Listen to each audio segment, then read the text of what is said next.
जाओ। और कोई डाउट नहीं है तो भी बता दो। नहीं सर कोई डाउट नहीं है तो आगे बढ़ेंगे।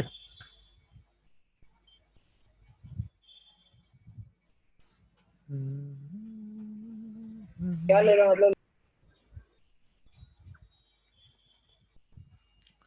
बोलो भाई जल्दी, कोई डाउट है किसी को? डीपीपी में या बुकलेट में या पोला ब्रोस में? सर बुकलेट बुकलेट का में पार्ट एक्सरसाइज 3। एक मिनट, बुकलेट का एक्सरसाइज 3 ट्वेल्थ इंजीनियरिंग। अच्छा शेयर करने तो पहले बुकलेट का एक्सरसाइज 3 कहाँ गया? एक्सरसाइज 3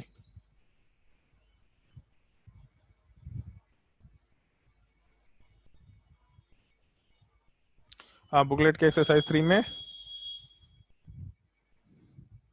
पार्ट 2 का 11। पार्ट 2 का 11 कौन सा है भाई? पार्ट 2 पार्ट 3 है। पार्ट 2 का क्वेश्चन नंबर 11। हाँ भाई बोलो, क्या दिक्कत है इसमें?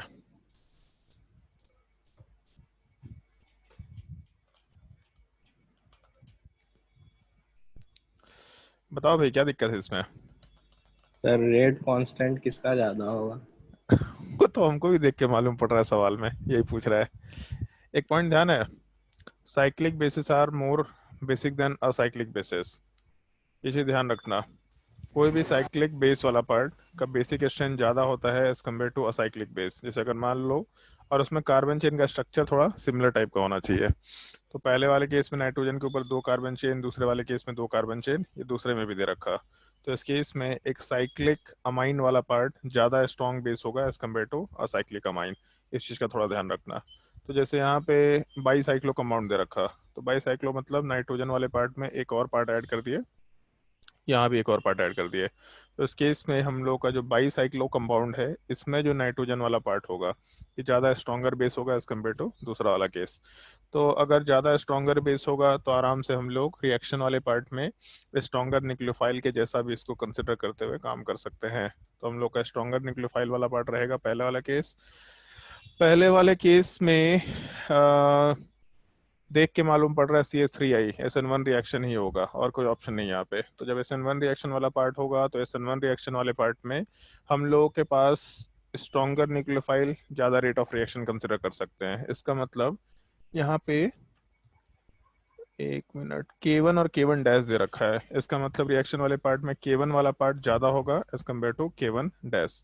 ये तो हम लोग का सबसे पहले वाले पार्ट पे निकल के आ गया। फिर उसके बाद दूसरे वाले केस को अगर कंसिडर करें तो एक चीज़ है, जैसे अगर हम लोगों का दूसरे वाले पार्ट में रिएक्शन कंसिडर करता है तो 2 डिग्री कार्बन है। 2 डिग्री कार्बन वाले पार्ट में SN1 हो सकता है, SN2 हो सकता है, E1 हो सकता है और E2 हो सकता है।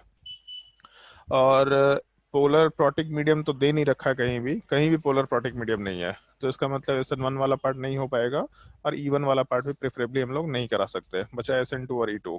और बल्कियर बेस है, अगर बल्कियर बेस है तो अच्छा न्यूक्लियोफाइल कभी नहीं हो सकता। मतलब जितने बड़ा ग्रुप होगा न्यूक्लियोफाइल के जैसा बिहेव नहीं करना चाहेगा। तो इस केस में ये पार्ट बेस के जैसा बिहेव करना चाहेगा आराम से। अगर बेस के जैसा बिहेव करना चाहेगा तो बल्कियर बेस का केस है। अगर बल्कियर बेस का केस है तो लेस हिंड्रेड कार्बन वाले पार्ट पे रिएक्शन होगा। दोनों ही बल्कियर बेस का केस है। तो अगर दोनों में ही हम लोग बल्कीनेस वाला पार्ट कंसिडर करना शुरू करते हैं तो फिर तो स्ट्रॉन्गर बेस ही रिएक्शन करने वाला है। K2 greater than K2 dash, यही होना चाहिए। और तो कोई इसमें ऑप्शन नहीं दिख रहा।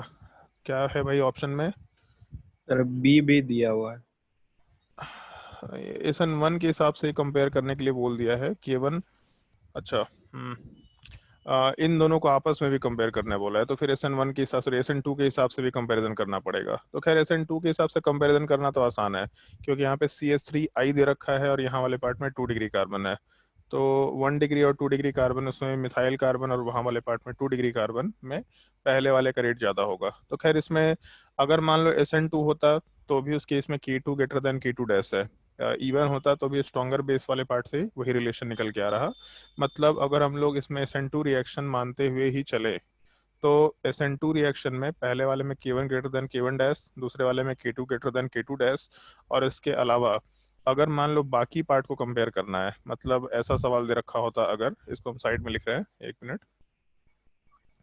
मान लो सवाल में इस तरह का पार्ट दे रखा होता कि CH3I, और इसके ऊपर रिएक्शन करा रहे हैं हम लोग नाइट्रोजन के साथ, जो तीन इथाइल वाला कार्बन चेन है।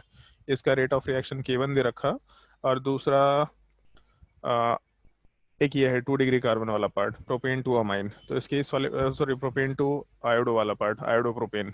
इस केस में अगर सेम बेस वाला पार्ट लेके चलते, तब उस केस में रेट ऑफ रिएक्शन वाले पार्ट का रेट कांस्टेंट K2 के बराबर है। तो ऊपर वाले केस में रिएक्टिविटी ज़्यादा होगा, क्योंकि अभी इस बार न्यूक्लियोफाइल सेम है। अगर न्यूक्लियोफाइल सेम है लेकिन सबस्ट्रेट अलग है, तो ऊपर वाले पार्ट का रिएक्टिविटी ज़्यादा होगा, मतलब K1 greater than K2 consider करते हुए काम कर सकते हैं। तो SN2 के ही रिएक्टिविटी के लिए पहले आपस में कंपैरिजन किया, सबस्ट्रेट सेम, दो अलग अलग न्यूक्लियोफाइल। तो cyclic bases are more basic than acyclic bases, इसका मतलब स्ट्रॉन्गर बेसिस, बेटर न्यूक्लियोफाइल, आराम से K1 greater than K1 dash हो जाएगा। फिर उसके बाद K1 greater than K1 dash, मतलब ए ऑप्शन आंसर हो जाएगा। दूसरे में K1 और K2 को कंपेयर किया है, मतलब इस कंपाउंड के साथ ये रिएक्शन, और CH3I वाले पार्ट के साथ ये रिएक्शन। तो इन दोनों में न्यूक्लियोफाइल सेम है बट सबस्ट्रेट अलग है, तो सबस्ट्रेट की रिएक्टिविटी के हिसाब से आराम से K1 greater than K2 dash K2 हो जाएगा, ये भी आंसर ठीक है। फिर K1 dash greater than K2, अगर ये चीज कंसिडर करें, K1 dash greater than K2, overall तो हमको ठीक ही दिख रहा है, क्योंकि K1 डैश वाले पार्ट में स्टेरिक हिंड्रेंस का फैक्टर ज़्यादा डोमिनेटिंग फैक्टर रहता है, तो यहाँ वाले पार्ट में स्टेरिक हिंड्रेंस का फैक्टर कम है, तो K1 dash greater than K2 ये भी चीज़ चलेगा। और लास्ट वाले ऑप्शन में दे रखा है K2 dash greater than K1 dash. K2 dash का मतलब हो गया ये चीज़, और K1 डैश का मतलब हो गया यहाँ वाले पार्ट में रिएक्शन। तो K2 डैश वाला पार्ट लेस रिएक्टिव होगा, क्योंकि ये सबस्ट्रेट वाला पार्ट 2 डिग्री कार्बन है, तो ये लास्ट ऑप्शन नहीं होना चाहिए। ऑल्दो इसमें कंपैरिजन करना एब्सर्ड है, बट ठीक है, चल सकता है, क्योंकि हम लोग का CH3I का रिएक्टिविटी बहुत हाई होता है। तो ABC तीनों आंसर होना चाहिए इसमें, 1 2 और 3। और कोई डाउट? क्या दिया है इसमें आंसर? वैसे सवाल अच्छा है ये, हम इसको कुछ ए और और सवाल। बी। नहीं, इसमें C आंसर भी होगा। K1 डैश का मतलब ये रिएक्शन हो गया, और K2,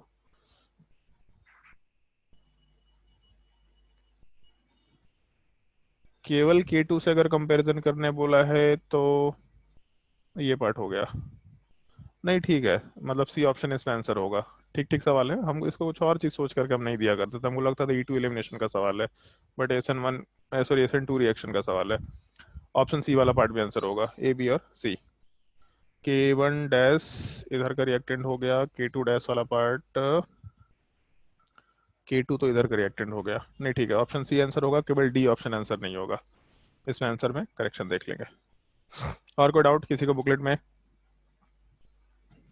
सर पार्ट 3 का 6 नंबर। पार्ट 3 का क्वेश्चन नंबर 6। 640 के सर बाद, एक 28 भी है इसमें। एक मिनट पहले देख लेते हैं। क्वेश्चन नंबर 6 वाले पार्ट में जब हम लोग रिएक्शन कंसिडर करेंगे, तो the difference between,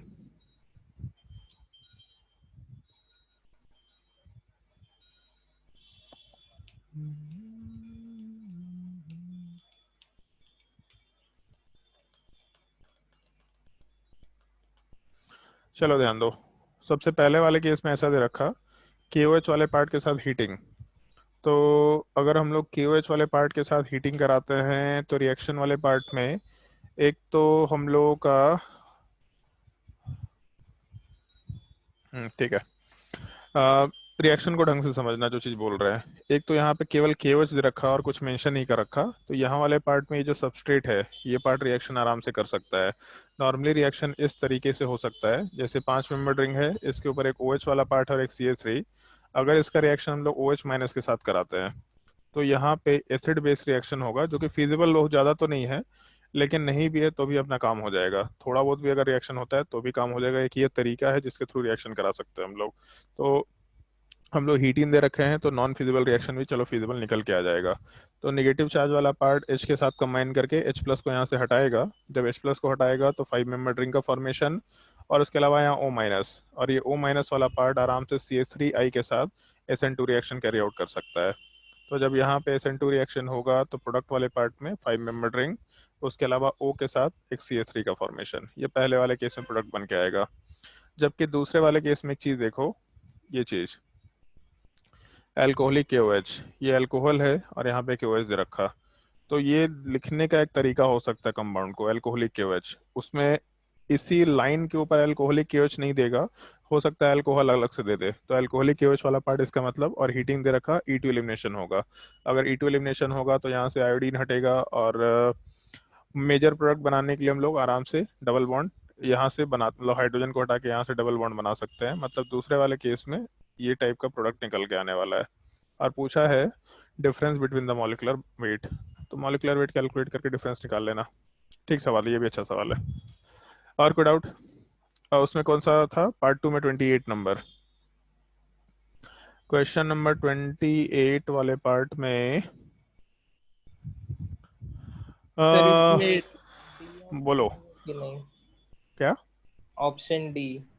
option D, हमको डाउट हो रहा था कि यही पूछेगा, फ्रैक्शनल डिस्टिलेशन देखते ही पता चल गया था।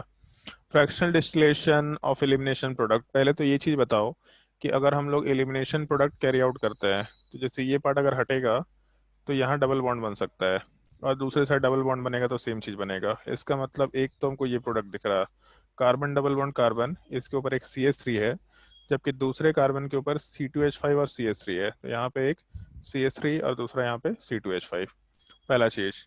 दूसरा, एक और प्रोडक्ट बनाया जा सकता है अगर हम लोग एलिमिनेशन कैरी आउट करते हैं। तो एलिमिनेशन वाले पार्ट में यहाँ पे एलिमिनेशन, अच्छा एलिमिनेशन में तो एलिमिनेशन प्रोडक्ट ही पूछा है, ठीक है। तो एलिमिनेशन वाले पार्ट में इवन एलिमिनेशन होगा, यहाँ भी एक डबल बॉन्ड बना सकते हैं। तो इसका मतलब एक ये भी पॉसिबिलिटी है, कार्बन डबल बॉन्ड कार्बन, और उसके बाद यहाँ पे दोनों के दोनों C2H5 ग्रुप रहेगा, ऐसा मेंशन कर सकते हैं। तो अगर हम लोगों का ये दो प्रोडक्ट बना, तो पहले वाला केस हम लोगों को दिख रहा है ज्योमेट्रिकल आइसोमर पॉसिबल है, सिस प्लस ट्रांस। दूसरे वाले केस में ज्योमेट्रिकल आइसोमर पॉसिबल नहीं है। अगर ज्योमेट्रिकल आइसोमर पॉसिबल नहीं है मतलब एक स्ट्रक्चर, और ज्योमेट्रिकल आइसोमर में सिस प्लस ट्रांस दो स्ट्रक्चर।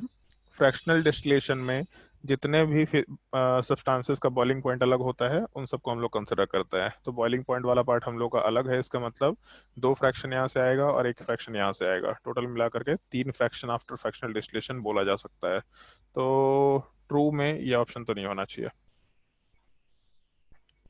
और कोई डाउट? सर एक्सरसाइज 3 का 33 एक्सरसाइज 3 का क्वेश्चन नंबर 33 ये पार्ट बताओ, कौन सा सेक्शन, मतलब कौन सा पार्ट?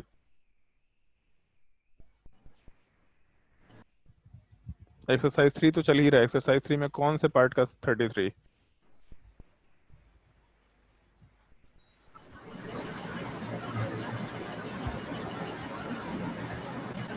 अरे बैकग्राउंड नॉइज मत सुना, क्वेश्चन नंबर बता। बस बैकग्राउंड नॉइज सुना करके चला गया। पता नहीं पार्ट कौन सा था बना रहे थे, 1 का ही था। 1 का ही था, पार्ट 1 का क्वेश्चन नंबर 33। पार्ट 2 है, पार्ट 1 क्वेश्चन नंबर 33। ये तो लास्ट क्लास में बता दिए थे हम शायद 2 से। था, 2 पार्ट था सर। क्या? पार्ट 2 का होगा यार आवाज क्लियरली नहीं आ रहा, क्या बोल रहा है? सर, पार्ट 2 का होगा सर 33। आउट है कि नहीं है कि बन गया, ये बता। आउट है। आउट है। पार्ट 1 पार्ट 2 ऐसा लिख लिया कर, टाइम मत खराब किया कर। ये क्वेश्चन होमवर्क ही नहीं दिया है पार्ट 2 का, ये ग्रिग्नार्ड एजेंट का टॉपिक है। फिर बोल देना पार्ट 3 का देख लीजिए सर। पार्ट 1 का कैसे चाहिए? पार्ट 3 में 33 नंबर है ही नहीं। पार्ट 1 का सर, पार्ट 1 का। पार्ट 1 में तो बोल ही दिया कि पार्ट 2 का है, पार्ट 1 में तो क्वेश्चन दिखाए थे उसको। पार्ट 1 ही में दिए थे सर, लेकिन 33। अच्छा, यही सवाल डाउट है कि कोई और सवाल डाउट है प्रितोष? ये सर बाद में देख लेंगे क्वेश्चन नंबर कौन सा था।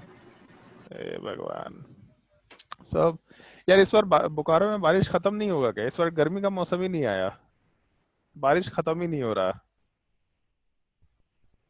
क्या हो गया है इस साल? लॉकडाउन की वजह से साल खत्म हो गया, बोकारो में बारिश की वजह से गर्मी का मौसम खत्म हो गया। बोलो और कोई डाउट इसके अलावा? तुम लोग को वर्कशीट में कुछ होमवर्क दिया था क्या?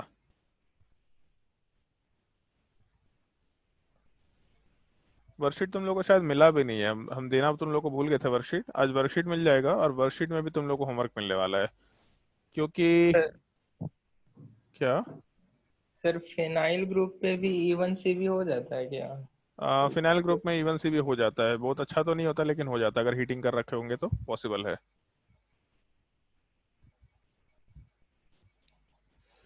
एक मिनट, पीपीपी में डाउट है। एक सेकंड, एक सेकंड।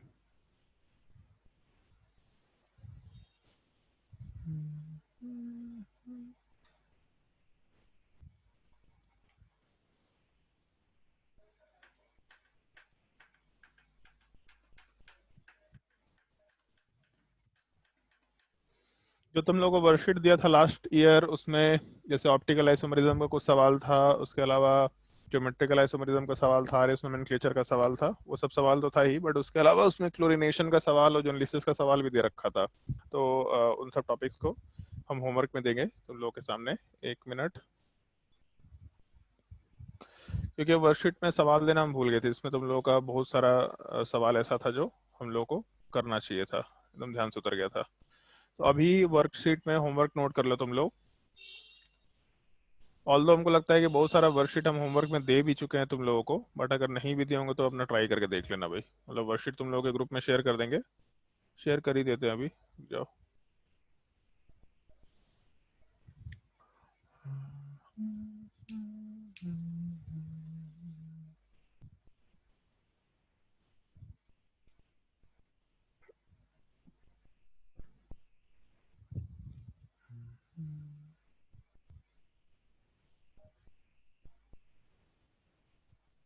और अपने वर्कशीट में होमवर्क नोट डाउन कर लेना, कौन कौन सा होमवर्क दे रखा है।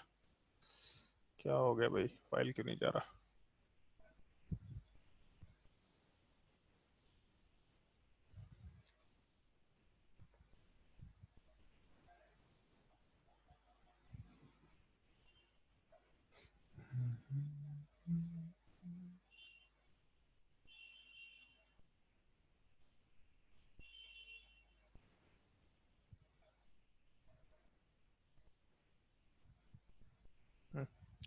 एक वर्कशीट तुम्हारे ग्रुप में डाल दिए हैं, इसमें नोमेनक्लेचर का कुछ वर्कशीट है, जिसको ट्राई करना है तो आराम से ट्राई कर सकते हैं। ये तुम्हारे होमवर्क में नहीं होगा, ये सब तुमको बाय डिफॉल्ट अभी तक बना लेना चाहिए था क्लास 11th में, तो ये तो होमवर्क नहीं दे रहे।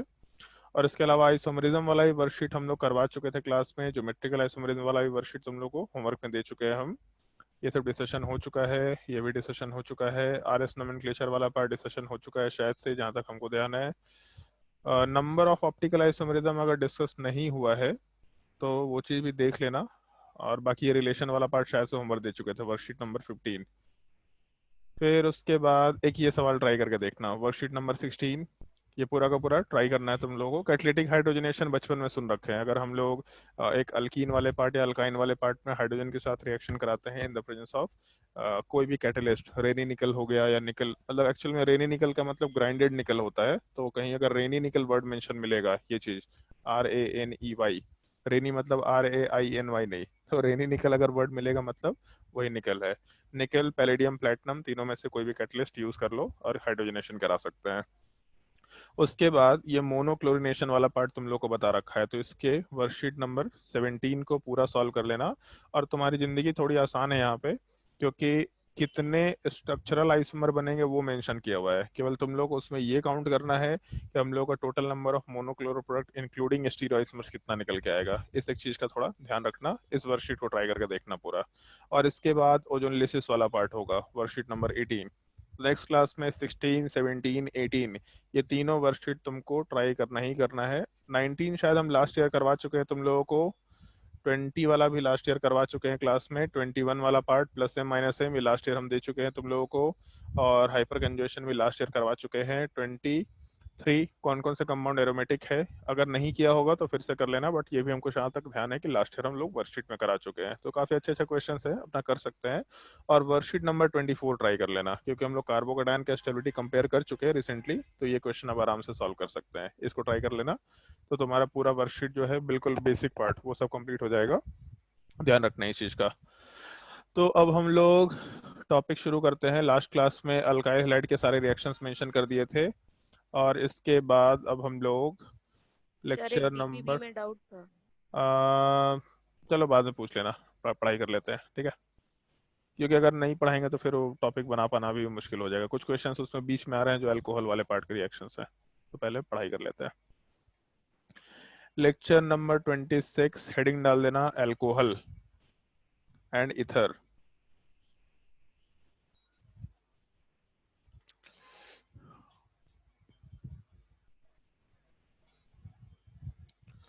Alcohol and ether.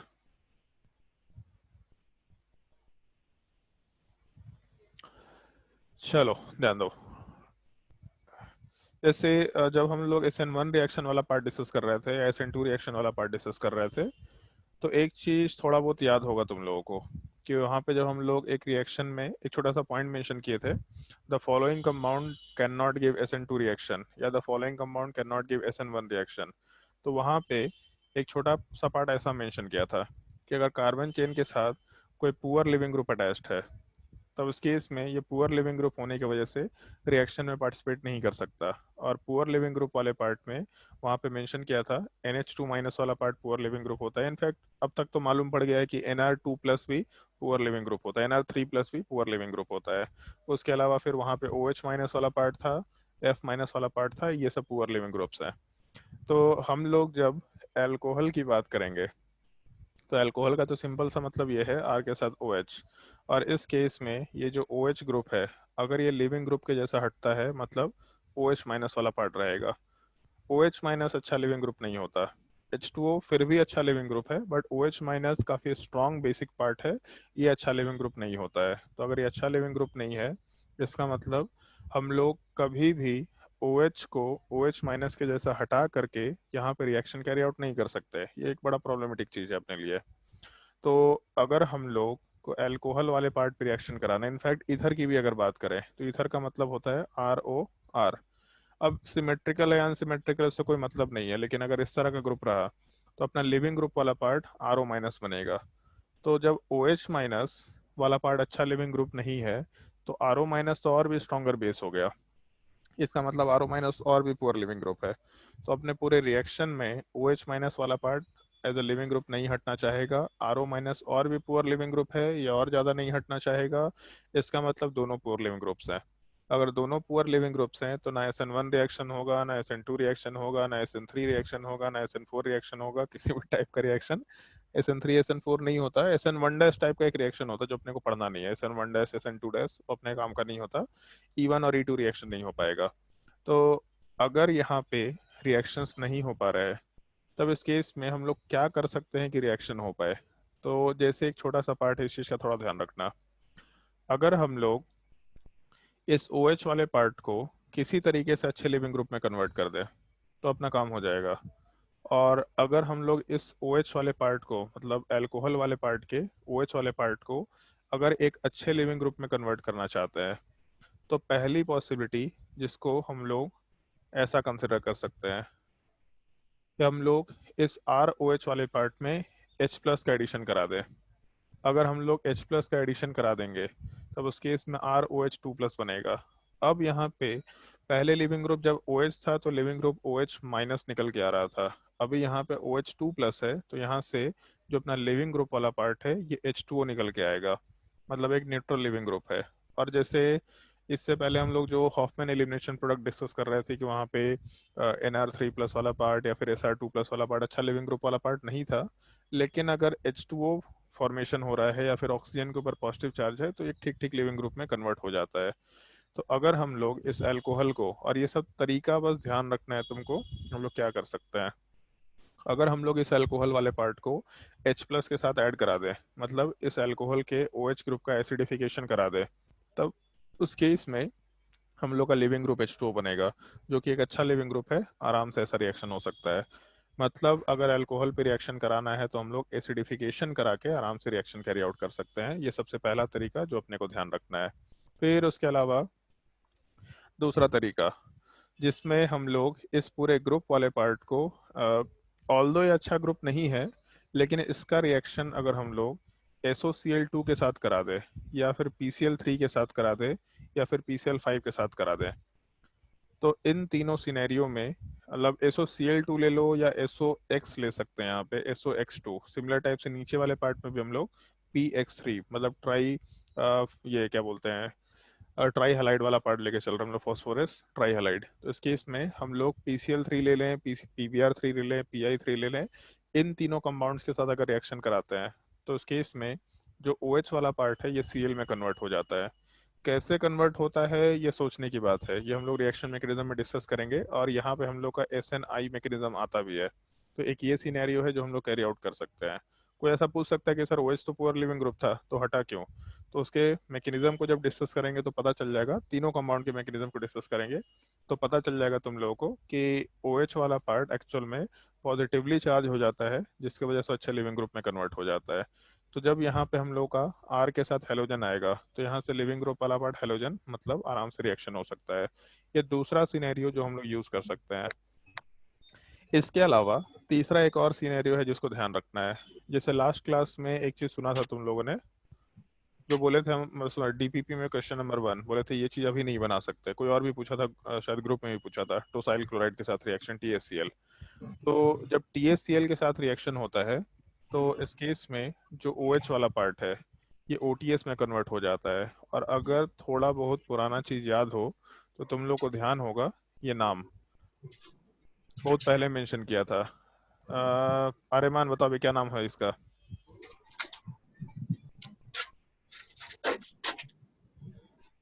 आर्यमान हाँ सर। कॉपी पलट के देख रहा है। इस चीज को हम लोग टोसाइलेट बोलते हैं।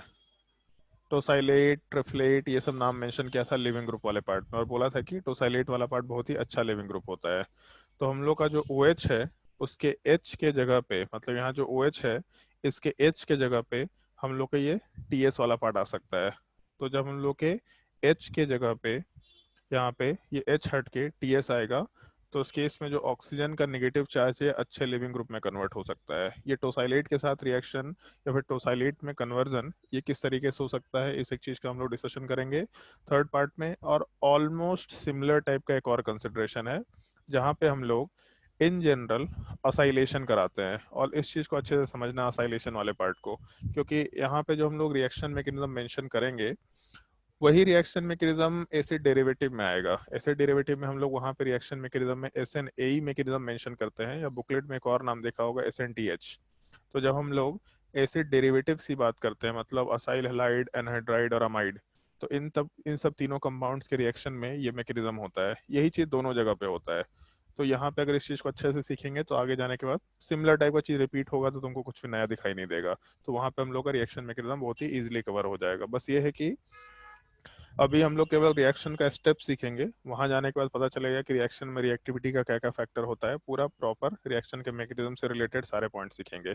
तो इस रिएक्शन में जिस तरीके से हम लोग का ऊपर वाले में H हट करके हम लोगों का यहाँ पे TS आया था, तो एक चीज सोचो, जब TSCl था तो इस केस में यहाँ का Cl गायब हुआ और ये TS वाला पार्ट इधर अटैच हुआ। तो इस कंपाउंड वाले पार्ट में भी हम लोग का ये Cl वाला पार्ट गायब होकर के ये पूरा यूनिट इस ऑक्सीजन के साथ अटैच होगा, मतलब C डबल बॉन्ड O के साथ R वाला पार्ट अटैच हो सकता है।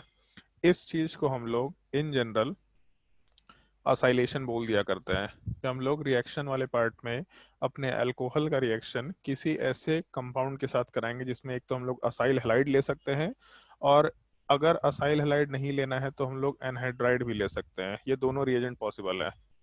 असाइल हैलाइड लो या एनहाइड्राइड लो, दोनों में से किसी के साथ भी अगर हम लोग रिएक्शन कराएंगे तो जो हम लोग का अल्कोहल का ऑक्सीजन का H है वो H हट के यहाँ पे C डबल बॉन्ड O वाला पार्ट अटैच होगा, जिसकी वजह से अपना लिविंग ग्रुप वाला पार्ट ये कार्बोक्सिलेट आयन बन जाता है। मतलब अगर यहाँ से लिविंग ग्रुप हटाएंगे तो ये पूरा यूनिट अपना लिविंग ग्रुप है। तो इस केस में R, चलो इसको R डैश कर देते हैं, ज़्यादा बेटर होगा। तो यहाँ वाले पार्ट में R डैश वाले पार्ट के साथ C डबल बॉन्ड O और उसके साथ O माइनस, ये अपना लिविंग ग्रुप है। और क्योंकि ऑक्सीजन के ऊपर नेगेटिव चार्ज रेजोनेंस में जा सकता है, इसका मतलब स्टेबल नेगेटिव चार्ज है, तो लिविंग ग्रुप वाला पार्ट जो OH माइनस था उससे कहीं ज़्यादा बेटर लिविंग ग्रुप निकल के आ जाता है। तो अगर हम लोगों को अल्कोहल पे रिएक्शन कराना है या अल्कोहल के कंपाउंड में रिएक्शंस कैरी आउट करना है तो हम लोग के पास ये 4 तरीका पॉसिबल है। एक हम लोग असाइलेशन करा दिए, दूसरा टोसाइल क्लोराइड के साथ रिएक्शन करके उसको टोसाइलेट में कन्वर्ट कर दिए, तीसरा हम लोग SOX या PX3 या PCl5 के साथ रिएक्शन करा के सीधा अल्काइल हैलाइड में कन्वर्ट कर दिए और अल्काइल हैलाइड पे रिएक्शन कैरी आउट कर गए, या चौथा एसिडिफिकेशन करा के हम लोग उस पुअर लिविंग ग्रुप H2O को, मतलब poor leaving group OH minus को अच्छे लिविंग ग्रुप H2O में कन्वर्ट कर देते हैं। इतने पार्ट को नोट, या फिर एक छोटा सा पॉइंट नोट कर लो पहले, थियोरेटिकल पॉइंट पहले पॉइंट नोट कर लो, फिर ये चारों पार्ट नोट करना है। OH minus is a poor living group. OH minus is a poor living group. Therefore, direct reaction bracket में SN1, SN2, E1, E2 is not possible. Therefore, direct reaction is not possible. और इसी में आगे continue कर लेना। To carry out reactions, the OH group is converted into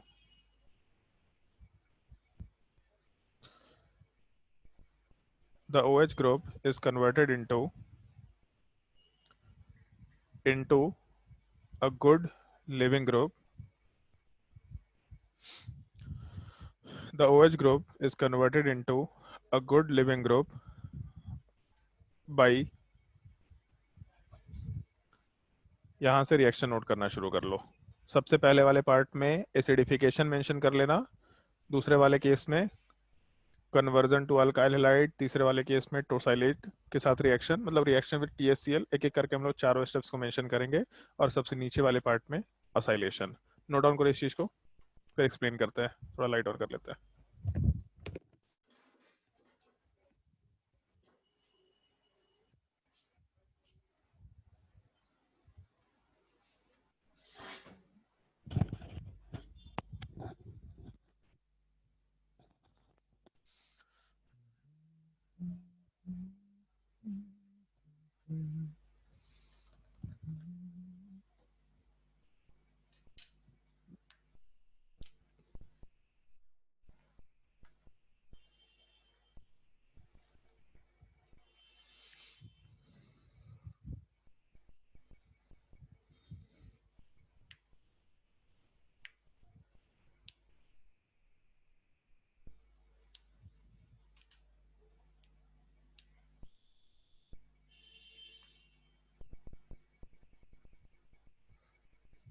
sir यहाँ पे जो X है उसमें हाँ। फ्लोरीन भी काउंट होगा ना? फ्लोरीन खुद ही पुअर लिविंग ग्रुप है, तो अगर हम लोग उसमें फ्लोरीन डाल देते हैं तो अपने काम का कुछ नहीं रह पाएगा वहां पे। ठीक है,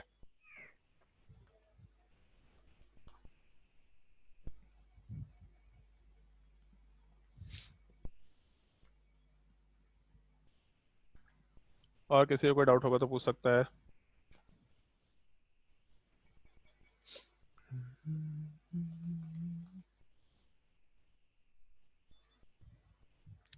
और ये फोर्थ वाले पार्ट में जो एसाइलेशन है, इससे रिलेटेड एक छोटा सा रिएक्शन हम लोग डिस्कस भी करेंगे। काफी अच्छा रिएक्शन है, मतलब ध्यान रखना, एक जनरल रिएक्शन है जिसके ऊपर सवाल बहुत ही आसानी से पूछा जा सकता है।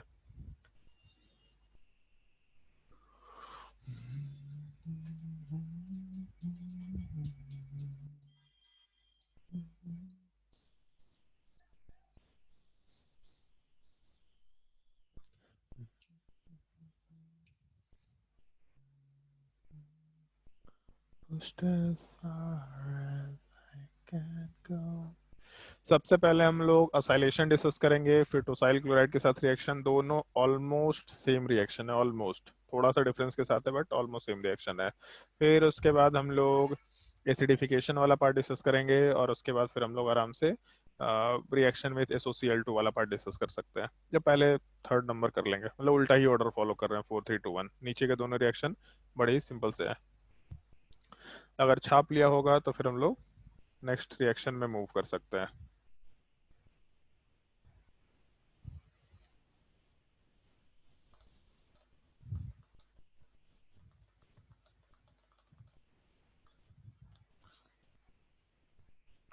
चलो ध्यान दो, सबसे पहला रिएक्शन जो अपने को कंसिडर करना है असाइलेशन।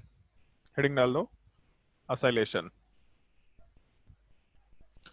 और असाइलेशन वाले पार्ट में, और ये शायद तुम्हारे एनसीईआरटी में दे नहीं रखा है बट फिर भी तुमको मालूम होना चाहिए चीज़, क्योंकि ये जनरल रिएक्शन है जो हम लोग आराम से यूज़ कर सकते हैं। असाइलेशन वाले पार्ट में रिएजेंट अगर हम लोग कंसिडर करें तो रिएजेंट वाले पार्ट में एक तो हम लोगों का ये होता है असाइल हलाइड। क्योंकि असाइलेशन कराना है तो असाइल हलाइड वर्ड यूज़ करना बड़ा सिंपल सा दिखाई देता है। और इसके अलावा हम लोग एक सिमेट्रिकल टाइप के एनहाइड्राइड को यूज़ कर सकते हैं, जिसमें हम लोगों का जो कार्बन चेन वाला पार्ट है आर के साथ सी डबल बॉन्ड हो, यहाँ पे एग्जैक्टली आर के साथ सी डबल बॉन्ड हो, या दूसरे साइड से भी आर के साथ सी डबल बॉन्ड हो वाला पार्ट मेंशन किया हुआ रहेगा। ये अपना रिएजेंट है जिसको कंसिडर करते हुए काम करना है। पहले हम शॉर्टकट बता रहे हैं तुम लोगों को कि किस तरीके से प्रोडक्ट का फॉर्मेशन करा सकते हैं, उसके बाद इसका मैकेनिज्म मेंशन करेंगे। और जो शॉर्टकट है इस तरह का पार्ट हम लोग ज्योमेट्रिकल आइसोमेरिज्म में देख चुके हैं। सबसे पहला पार्ट हम लोग का जो अल्कोहल वाला पार्ट है, अगर इसका रिएक्शन हम लोगों को इस असाइल हैलाइड के साथ कराना है तो मान लो इस असाइल हैलाइड को ऐसा लिखा, तो कुछ करना नहीं है, यहाँ से H हटाओ, यहाँ से X हटाओ। तो अगर HX वाले पार्ट को हटा देंगे तो बचा पार्ट अपने पास R के साथ ऑक्सीजन, ऑक्सीजन के साथ C डबल बॉन्ड O, और डिफरेंस क्रिएट करने के लिए यहाँ R डैश डाल देते हैं, तो C डबल बॉन्ड O के साथ यहाँ पे R डैश। इस चीज़ को हम लोग असाइलेशन आराम से बोल सकते हैं। अगर एनहाइड्राइड होगा तो एनहाइड्राइड में थोड़ा सा कंसिडरेशन ध्यान रखना। एनहाइड्राइड वाले पार्ट में ऐसा कर सकते हैं हम लोग, आर के साथ C double bond O, oxygen वाले पार्ट के साथ C double bond O, R dash. तो इस केस में यहाँ से ये पूरा ग्रुप हटा दिया। अगर पूरा ग्रुप हटाए तो इस केस में आर के साथ ऑक्सीजन, ऑक्सीजन के साथ सी डबल बॉन्ड ओ, ओ के साथ आर डैश। जो लोग ज्योमेट्रिकल आइसोमरिज्म का क्लास किए होंगे उनको ये चीज़ मालूम होगा। इनफैक्ट हमको अभी रिसेंटली पता चला कि क्लास 10th के टॉपिक में एसिड बेसिस एंड सॉल्ट, इसमें भी ये तरीका दे रखा है।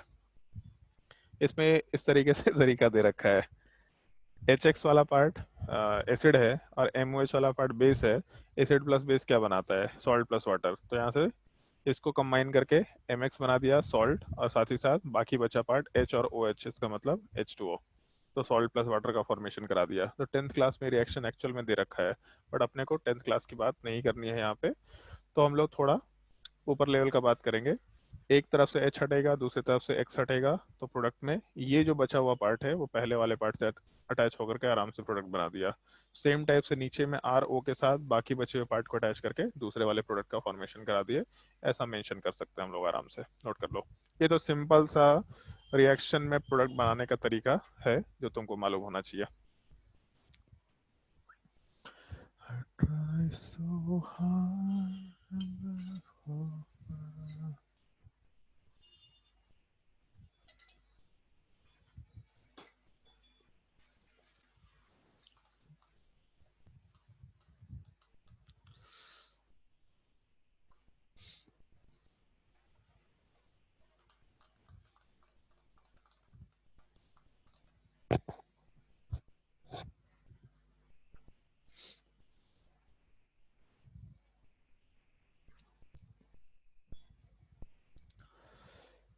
अच्छा हाँ, एक इंफॉर्मेशन मालूम पड़ा परसों कि कुछ लोग ऐसे हैं क्लास में जो नोट्स नहीं बना रहे हैं, वो स्क्रीनशॉट खींच ले रहे हैं, मतलब जो पढ़ा रहे हैं उसका स्क्रीनशॉट लेके रख ले रहे हैं।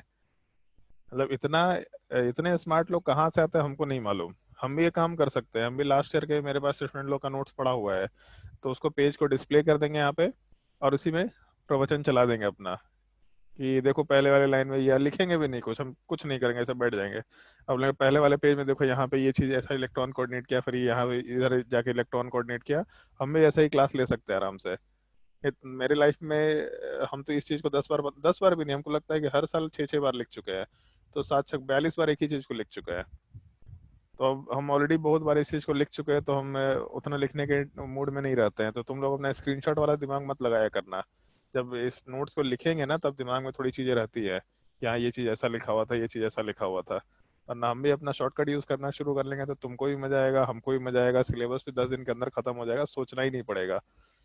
तो शॉर्टकट मत यूज करो, मेहनत कर लो थोड़ा। सब आलसी और निकम्मा लोग बैठ गए हैं यहाँ पे। चलो भाई ध्यान दो, जब हम लोग बेसिक कंसेप्ट डिस्कस कर रहे थे रिएक्शन मैकेनिज्म का, सम बेसिक टर्म्स। तो उस केस में न्यूक्लियोफाइल, इलेक्ट्रोफाइल, ये सब चीज डिस्कस किया था। वहां पे इलेक्ट्रोफाइल में तुम लोग को एक पॉइंट बताया था और बोला था इस चीज को 10 बार रिपीट करेंगे कम से कम। तो 2 बार उधर रिपीट किया था, अभी तीसरे बार रिपीट कर रहा है। जब भी कोई एटम अपने से ज्यादा इलेक्ट्रोनेगेटिव एटम के साथ पाई बॉन्ड से अटैच्ड होता है तो इस चीज को हम लोग इलेक्ट्रोफिलिक सेंटर बोला करते हैं। ठीक है, ये अभी तीसरी बार रिपीट कर रहे हैं, चौथी बार हम काउंट नहीं करेंगे इसको।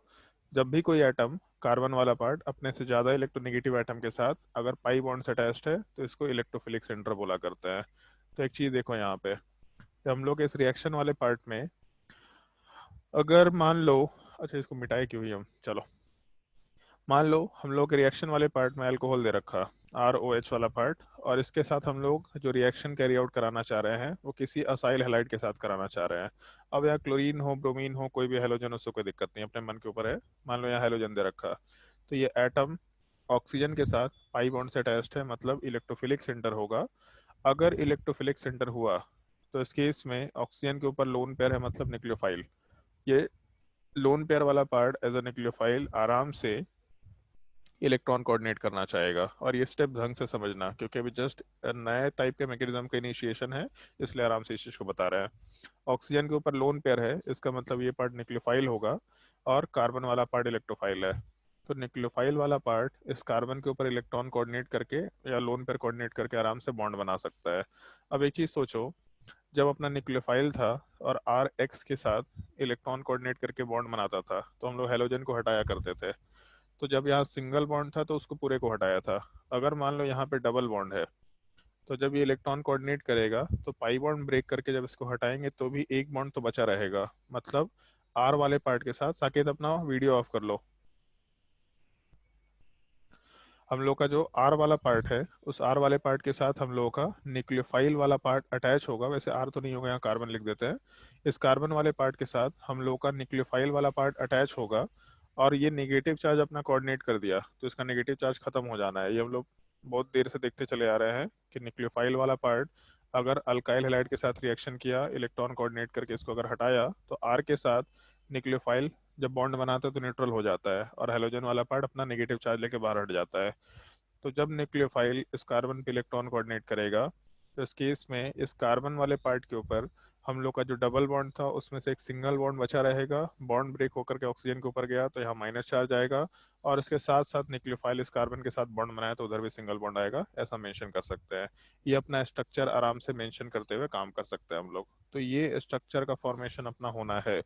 मतलब अगर एक चीज सोचो, बहुत ही एलिमेंट्री तरीके से सोचो, तुम लोग को बोलते हुए थे रेजोनेटिंग स्ट्रक्चर बनाते वक्त कि लोन पेयर कहाँ से कहाँ जाएगा इसको ढंग से बनाया करो, क्योंकि ये अपने रिएक्शन मैकेनिज्म का बिल्कुल एलिमेंट्री स्टेप है। तो यहाँ ऑलमोस्ट उसी तरह का पार्ट है कि जैसे मान लो यहाँ पे ऐसा ग्रुप दे रखा और यहाँ पे ऑक्सीजन के लोन पेयर को रेजोनेंस में लेके जाते हैं।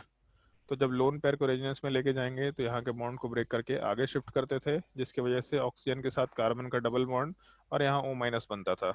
बस हम लोग इस पर डिफरेंस ये रख रहे हैं कि यहाँ पे एक बॉन्ड नहीं है। तो अगर बॉन्ड नहीं है तो यहाँ पे एक बॉन्ड का फॉर्मेशन होगा और साथ ही साथ सामने वाले पार्ट पे एक बॉन्ड ब्रेक करके हटेगा, तभी भी एक बॉन्ड बचेगा और वहाँ पे माइनस चार्ज मेंशन करते चल रहा है।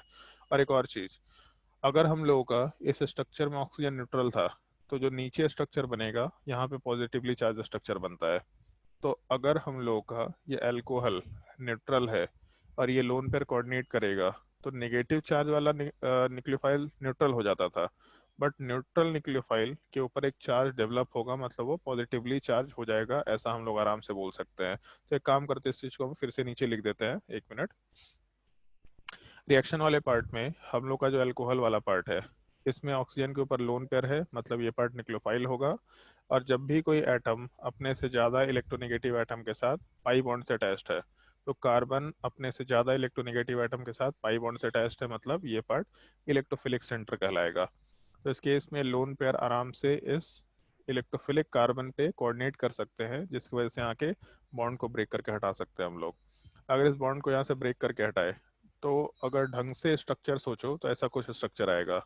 R के साथ ऑक्सीजन, ऑक्सीजन के ऊपर एक हाइड्रोजन है, जैसा था वैसा ही रह गया। ऑक्सीजन वाला पार्ट, यहाँ जो ऑक्सीजन है, ये ऑक्सीजन वाला पार्ट इस कार्बन से अटैच होगा और इसको हम R डैश लिख देते हैं।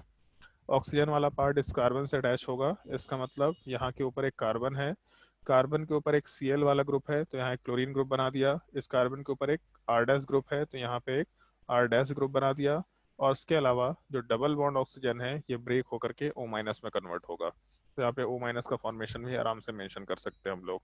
और उसके अलावा क्योंकि अल्कोहल न्यूट्रल था तो ये जब लोन पेयर कोऑर्डिनेट करेगा तो आराम से यहाँ पे पॉजिटिवली चार्ज स्ट्रक्चर में कन्वर्ट हो जाएगा। मतलब अगर एक न्यूट्रल अल्कोहल वाला पार्ट है तो लोन पेयर कोऑर्डिनेट करने के बाद आराम से अपने आप को पॉजिटिव चार्ज में कन्वर्ट करेगा। तो इस पूरे स्ट्रक्चर में पहले अल्कोहल भी न्यूट्रल था और सबस्ट्रेट भी न्यूट्रल था, तो जब दोनों न्यूट्रल था तो पूरा प्रोडक्ट न्यूट्रल ही रहेगा, पूरा प्रोडक्ट। चार्ज की बात नहीं कर रहे हैं, अंदर चार्ज एग्जिस्ट कर सकता है but net net charge zero रहेगा, तो यहाँ पे एक पॉजिटिव एक नेगेटिव चार्ज मतलब नेट चार्ज जीरो है, ऐसा बोल सकते हैं। अब इसके बाद एक चीज का ध्यान रखना, और ये एक नया स्टेप है जो यहाँ सीखेंगे, आगे बार बार फॉलो करेंगे। जब भी कोई एटम के ऊपर कोई नेगेटिव चार्ज वाला एटम हो या न्यूक्लियोफाइल हो, ठीक है, जब भी कोई ऐसा साइड में लिख देते हैं, जब भी कोई एटम के ऊपर एक न्यूक्लियोफाइल हो और इसी में अगर एक लिविंग ग्रुप प्रेजेंट हो, तो आराम से न्यूक्लियोफाइल वाला पार्ट अपना लोन पेयर या नेगेटिव चार्ज इसको कोऑर्डिनेट करके लिविंग ग्रुप को हटा दिया करता है।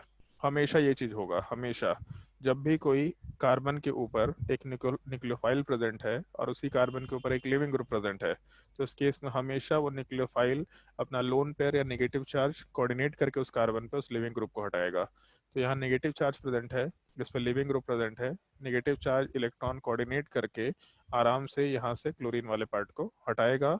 और जब ये लोन पेयर कोऑर्डिनेट करेगा या नेगेटिव चार्ज कोऑर्डिनेट करेगा, तो जैसे पाई बॉन्ड ब्रेक हुआ था वैसे ही पाई बॉन्ड का फॉर्मेशन होना है। मतलब स्ट्रक्चर वाले पार्ट में आर के साथ ऑक्सीजन, इसके ऊपर एक H प्लस वाला पार्ट एग्जिस्ट कर रहा, उसके अलावा हम लोग के कार्बन वाले पार्ट पे डबल बॉन्ड ऑक्सीजन का फॉर्मेशन हुआ, और उसके अलावा एक R डैश वाला पार्ट तो एग्जिस्ट कर ही रहा था अपने साथ।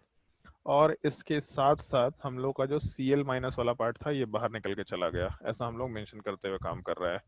तो अपने स्ट्रक्चर में हम लोग कार्बन के ऊपर इस ऑक्सीजन के नेगेटिव चार्ज को कोऑर्डिनेट करा के क्लोरीन वाले पार्ट को यहाँ से हटाए, तो बाकी स्ट्रक्चर में कोई वेरिएशन नहीं हुआ, तो वैसे के वैसे ही छोड़ दिया। लेकिन हम लोगों के ऑक्सीजन वाले पार्ट का डबल बॉन्ड बन गया कार्बन के साथ और क्लोरीन वाला पार्ट हट गया। ये तो अपना एक स्ट्रक्चर का पार्ट आया जो हम लोग को कंसिडर करना है। और इस स्ट्रक्चर के वेरिएशन के बाद एक छोटा सा पार्ट और है जो बाकी रह गया है अपना। इस कंपाउंड में हम लोग के पास ऑक्सीजन के ऊपर पॉजिटिव चार्ज है और यहाँ H वाला पार्ट एग्जिस्ट कर रहा है। तो ये चीज़ हम लोग पहले भी डिस्कस कर चुके हैं कि अगर ऑक्सीजन नाइट्रोजन के ऊपर पॉजिटिव चार्ज होगा और उसके ऊपर अगर एक H प्लस प्रेजेंट है, तो यहाँ से H प्लस वाले पार्ट को हम लोग सब्ट्रैक्ट करके हटा सकते हैं, और जब उसको यहाँ से हटाएंगे तो पॉजिटिव चार्ज वाला पार्ट न्यूट्रलाइज हो जाएगा। मतलब R के साथ ऑक्सीजन, इसके साथ C डबल बॉन्ड O और R डैश का फॉर्मेशन।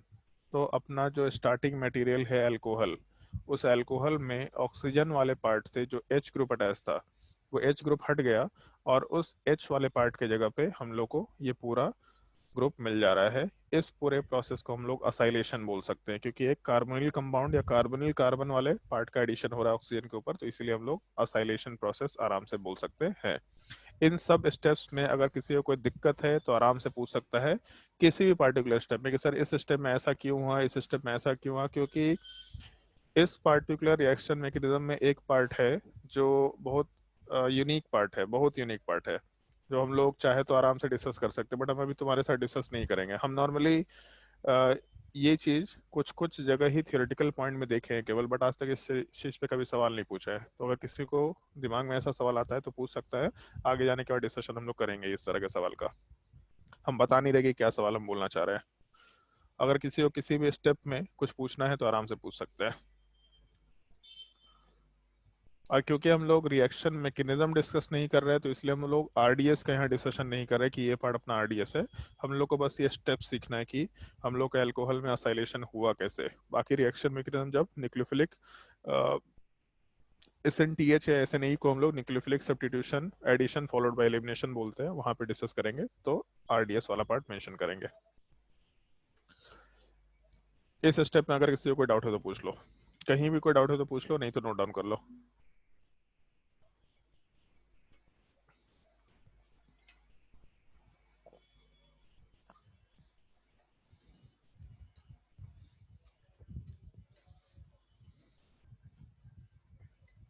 सर वो लास्ट स्टेप वो नहीं आया। कौन सा? OH plus. हे भगवान। कुछ दिन पहले क्या, अभी भी एक मीम चलता है ना, मारो मुझे मारो। अबे तुम लोग, ये ये स्टेप सबसे लीस्ट लाइकली स्टेप है जो पूछना था, जो हम लोग SN1 रिएक्शन में भी डिस्कस कर चुके हैं कि अगर कभी भी ऑक्सीजन नाइट्रोजन के ऊपर पॉजिटिव चार्ज है और उस पर अगर हाइड्रोजन प्रेजेंट है तो वहां से H+ को हटा के कंपाउंड को न्यूट्रलाइज कर सकते हैं। तुमको डाउट भी आया तो इसी घटिया सी चीज में। गजब चपंडू का आदमी है भाई। नहीं सर यार। मतलब अच्छा अच्छा चीज में डाउट नहीं आया, घटिया सा चीज में डाउट आया। कूद जाएंगे हम खिड़की से बाहर।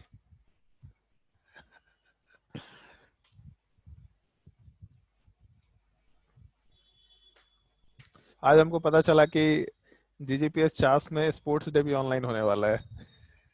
जो हम एक्सपेक्ट कर रहे थे ऑनलाइन स्पोर्ट्स डे होगा, अब खिलाएंगे क्या ये नहीं पता। उसमें बोलना सजेशन देना। सर हो रहा है हाँ वही वही वही तो बोले, हमको पता चला आज। सर। वीडियोस भी डाल के भेज रहे हैं। कोई बताता है डिबलिंग ऐसे करते हैं बास्केटबॉल में, कोई बोलता है योगा ऐसे किया करो, लूडो चलना खिलाएंगे भी लूडो। सिखा रहे हैं सर कि कैसे की अरे चला जा। गजब गजब। सही है। उसमें बोलो ना सर लोगों को सजेशन दो कि सर PUBG का वो करा देते हैं, कंपटीशन करा देते हैं, ऐसा होता है वर्ल्ड लूडो लेवल। का हो रहा है ऐसे। हाँ लूडो सर का हो रहा बोलेंगे है। तो अगले दिन हम लोग का क्लास में जो हाल होगा वो अलग है। अरे ऐसे थोड़ी ना होगा। लूडो है, चेस है, कैरम है, पूल है, फिर क्या बोलते हैं, PUBG है, फोर्टनाइट है, काउंटर स्ट्राइक है। बोलो ये सब गेम देखा जाए। क्लैश ऑफ क्लैन है, बहुत सारा गेम है भाई। तुम्हारा ये नीड फॉर स्पीड है। बोलो ये सब गेम खिलाए। ये सब में कंपटीशन जो वर्ल्ड लेवल पे होता है हम लोग भी वही करेंगे। स्पोर्ट्स डे में अब ऑनलाइन ही करना तो ऑनलाइन ही ना गेम खेलेंगे, पूरा दुनिया खेलता है। बस यही दिन देखना बाकी रह गया था स्पोर्ट्स डे। कहीं ऐसा ना हो कि, कि तुम्हारे रूम में बोलेगा एक कैमरा लगा देना, एक अपने गेट से लेके दीवार तक एक लाइन खींच लेना और जो सबसे पहले दौड़ करके पहुंच जाए।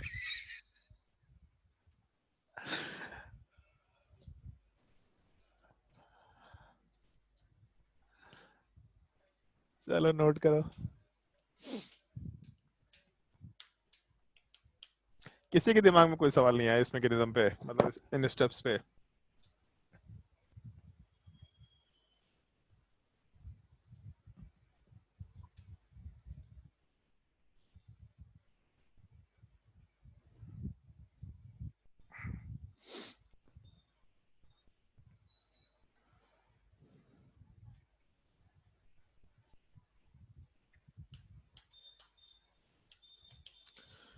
तो एक पार्ट तो तुम लोग को समझ में आ गया खैर, कि जब हम लोगों को असाइलेशन कराना होता है तो असाइलेशन के टाइम पे हम लोग केवल ऐसा ग्रुप लेके चलते हैं, जैसे एक्चुअल में इसमें जो क्लोरीन है, अगर इसके जगह पे एनहाइड्राइड वाला पार्ट होता तो वो भी कोई डिफरेंस नहीं है, सेम चीज। बस यहाँ पे क्लोरीन वाले पार्ट की जगह पे एनहाइड्राइड का ये यूनिट होता, ऑक्सीजन के साथ C++O R'।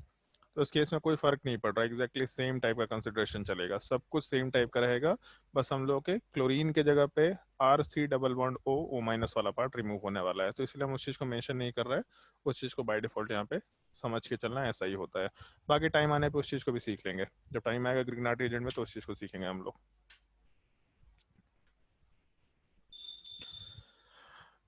चलो, तो जैसे एक छोटा सा सवाल करके देखते हैं।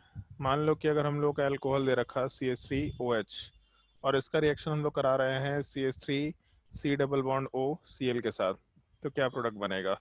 तो ज़्यादा दिमाग मत लगाना, सिंपल सा, यहाँ से H हटाना, यहाँ से Cl हटाना, और उसके बाद इस ऑक्सीजन वाला पार्ट को इस कार्बन पे अटैच कर देना। तो प्रोडक्ट में CH3 के साथ CH3 के साथ O, उसके साथ C++O, और यहाँ के साथ CH3 वाला पार्ट, ये अपना प्रोडक्ट निकल के आ जाएगा। इस चीज़ को हम लोग आराम से एसिटाइलेशन बोलते हुए काम कर सकते हैं।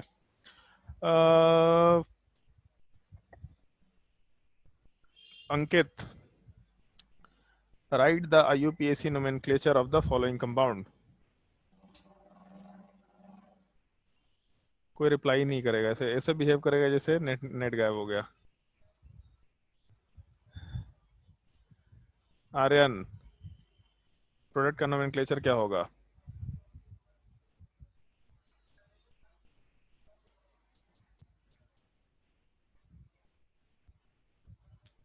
भास्कर,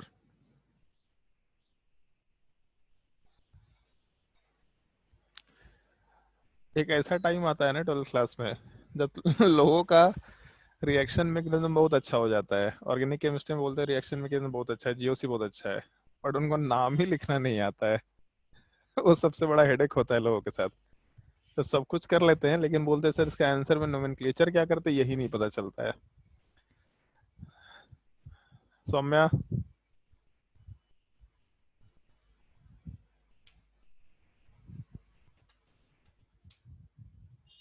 सबका नेट एक ही बार में गायब हो गया कि मेरा ही नेट खराब हो गया है?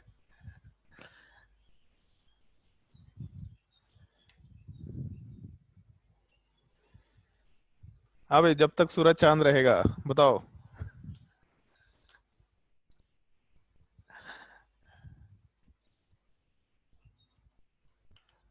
सूरज,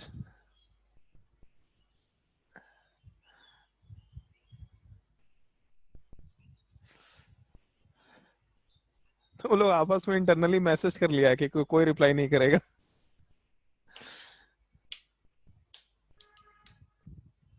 शिवम,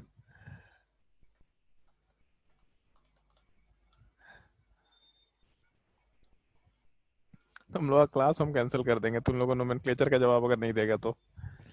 सर मिथाइल मिथाइल, इथेनॉट इथेनोट कि इथेनोएट? इथेनॉइट। Methyl ethanoate. चलो ध्यान दो। जैसे एक तो ये चीज है सवाल में, सवाल तो बड़ा सिंपल सा है, इसमें ज्यादा कुछ दिमाग नहीं लगाना है। एच हटाया, यहाँ से सीएल हटाया, प्रोडक्ट का फॉर्मेशन करा दिया।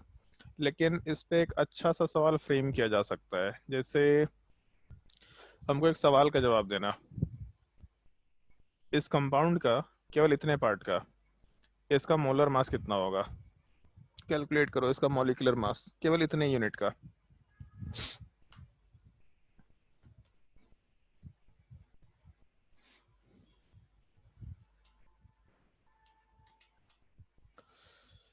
आर्यमान, कितना है मॉलिक्यूलर मास?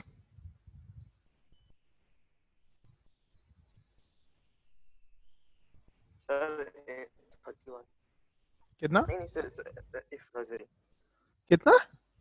43 सर। 43, ठीक है। तो जैसे एक चीज सोचो, और ये सवाल का पार्ट ढंग से सुनना, ठीक है?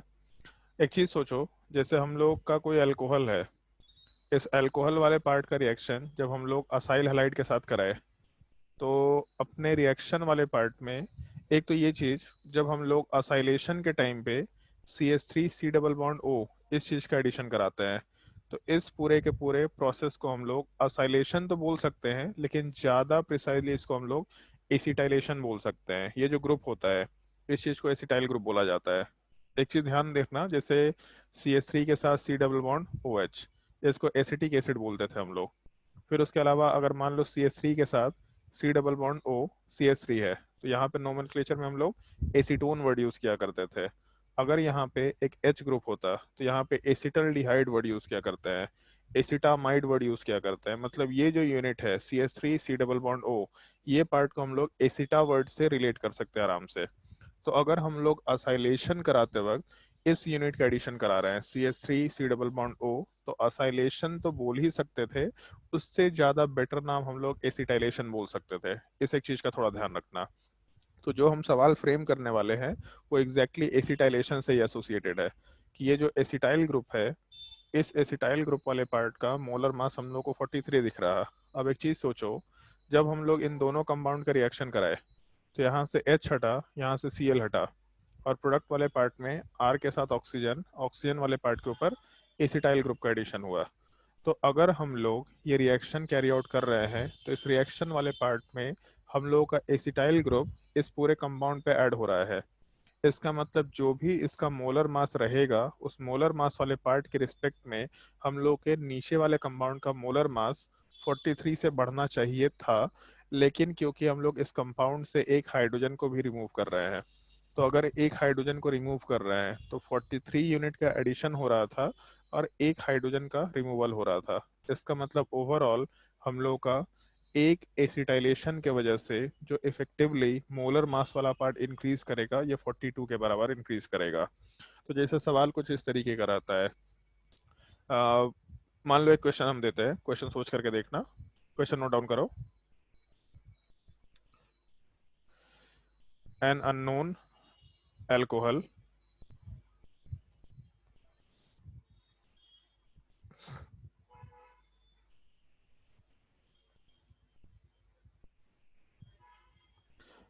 with molecular formula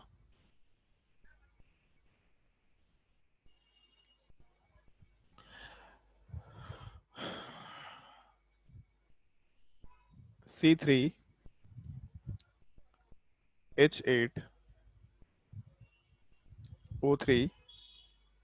इसका मोलर मास कितना होगा, कैलकुलेट करके बताओ कोई। इस कंपाउंड का मोलर मास कितना होगा, जल्दी बताओ कोई।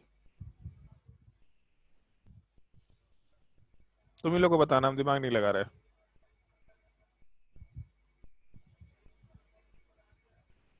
या अल्कोहल की जगह यहाँ कंपाउंड भी लिख सकते थे। कितना? 80। चलो ठीक है, 80 मान के चल रहा है। N unknown compound with molecular formula C3H8O3, molecular wait वाला पार्ट दे रखा है 80 के बराबर, अंडरगोज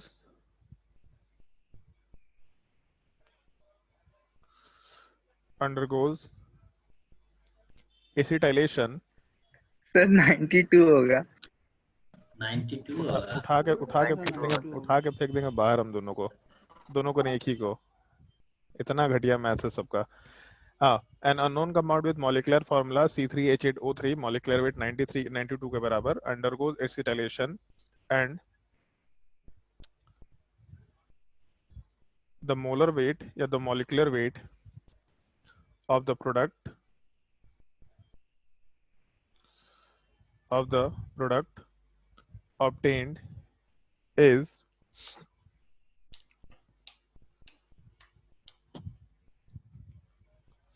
176.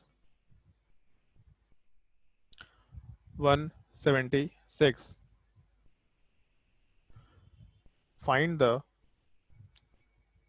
possible structures, जब बस सिंपली लिख दो फाइंड द पॉसिबल स्ट्रक्चर्स।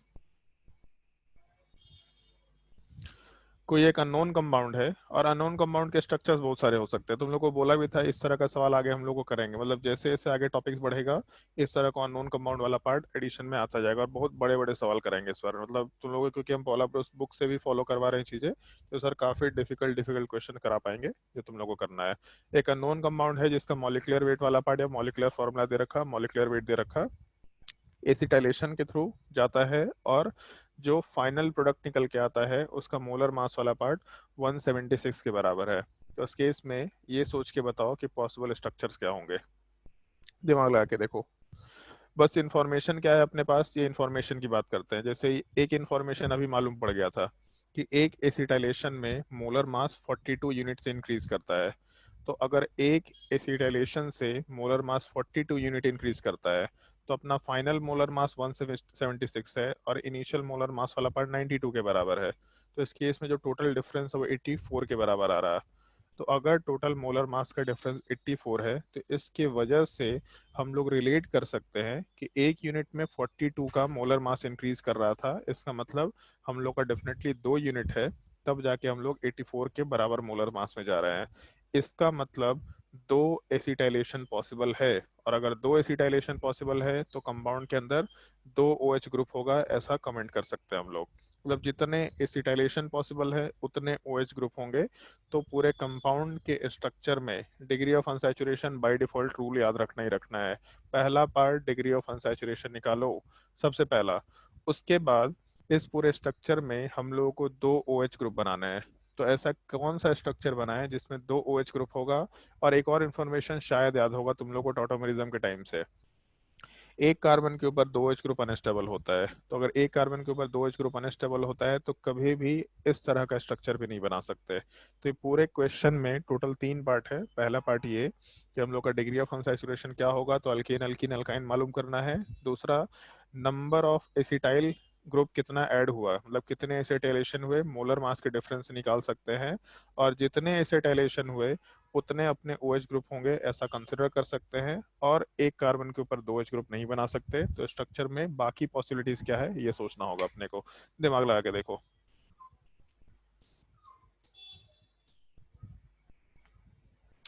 और ये सवाल शायद से जेई एडवांस में आया हुआ सवाल है, काफी पहले जेई एडवांस में आ रखा है सवाल, बट ये जो सवाल आया था ये नाइट्रोजन कंटेनिंग कंपाउंड में आया था। वहां पे एग्जैक्टली सेम रिएक्शन होता है, उसी चीज को वहां पे एसिटाइलेशन वाले पार्ट को जब अमाइन के साथ कराते हैं अल्कोहल की जगह, तो शॉर्ट एंड मॉमन रिएक्शन बोल दिया करते हैं हम लोग।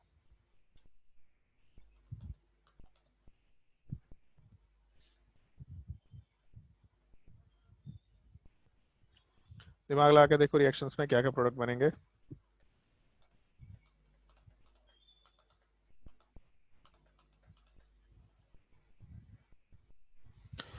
एक तो C3H8O3 दे रखा, तो डिग्री ऑफ अनसैचुरेशन हमको दिखाई दे रहा है 0 के बराबर। और जो लोग फॉर्मूला अप्लाई कर रहे होंगे उनको हम सजेशन देंगे फॉर्मूला थोड़ा अवॉइड करो। ऑक्सीजन को हम लोग डिग्री ऑफ अनसैचुरेशन में काउंट नहीं करते हैं, मतलब बचा C3H8, और C3H8 वाला पार्ट अल्केन का जनरल फार्मूला होता है। अगर अल्केन का जनरल फार्मूला है तो अल्केन का डिग्री ऑफ अनसैचुरेशन 0 होता है। एक चीज मालूम पड़ गया, क्योंकि डिग्री ऑफ अनसैचुरेशन 0 है मतलब कोई अल्कीन अल्काइन या साइक्लिक कंपाउंड नहीं हो सकेगा, जो भी होगा वो हम लोग का लीनियर चेन स्ट्रक्चर होगा। तो 3 का कार्बन चेन बनाना है, और 3 के कार्बन चेन वाले पार्ट में हम लोग को 2 ही OH ग्रुप डालना है, क्योंकि अगर तीसरा OH ग्रुप आ गया, क्योंकि 3 ऑक्सीजन है, तो अगर 3 ऑक्सीजन है तो 3 OH ग्रुप हो सकता है, बट 3 OH ग्रुप बनाना ही नहीं है, हम लोग को अल्कोहल 2 ही चाहिए।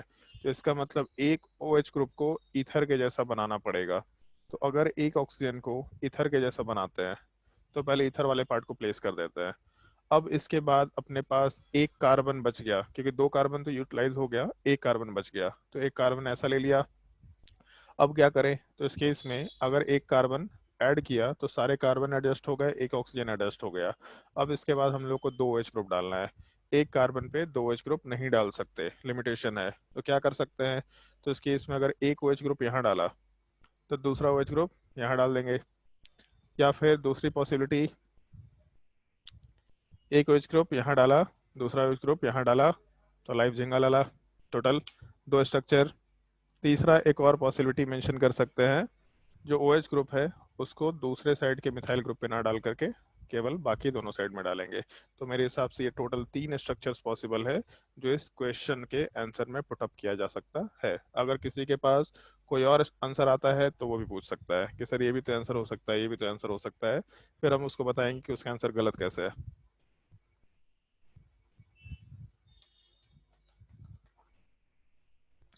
और ये चीज सीखना है अब तुम लोगों को, टाइम के साथ धीरे धीरे सीखना है कि रिएक्शंस के कंडीशंस के हिसाब से रिएक्टेंट का स्ट्रक्चर कैसे बनाए। मतलब एक्चुअल में जी मेंस एडवांस इसलिए भारी होता है कि रिएक्टेंट ही नहीं पता है, रिएक्शन तो याद भी है लेकिन रिएक्टेंट ही नहीं पता है, काम क्या करे।